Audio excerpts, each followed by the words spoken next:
Well, first of all, we bought an existing business. We bought a business that the three of us had worked in for around 10 years apiece together and before we bought the business. So we understood what we were buying to a certain degree, and kind of what we were getting into before we did it.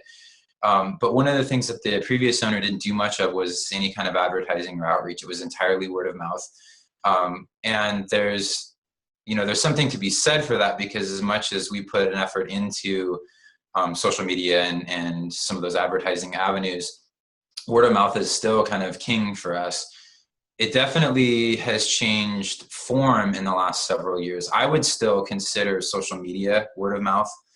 It's just another form of word of mouth.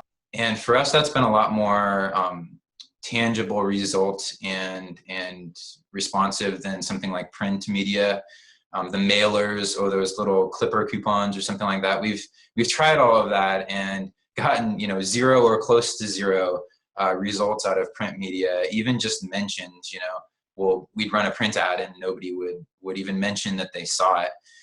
Sometimes we will buy an ad in something like Vortex magazine because we've got a personal connection to it, but we again don't really expect a ton of new customers from that.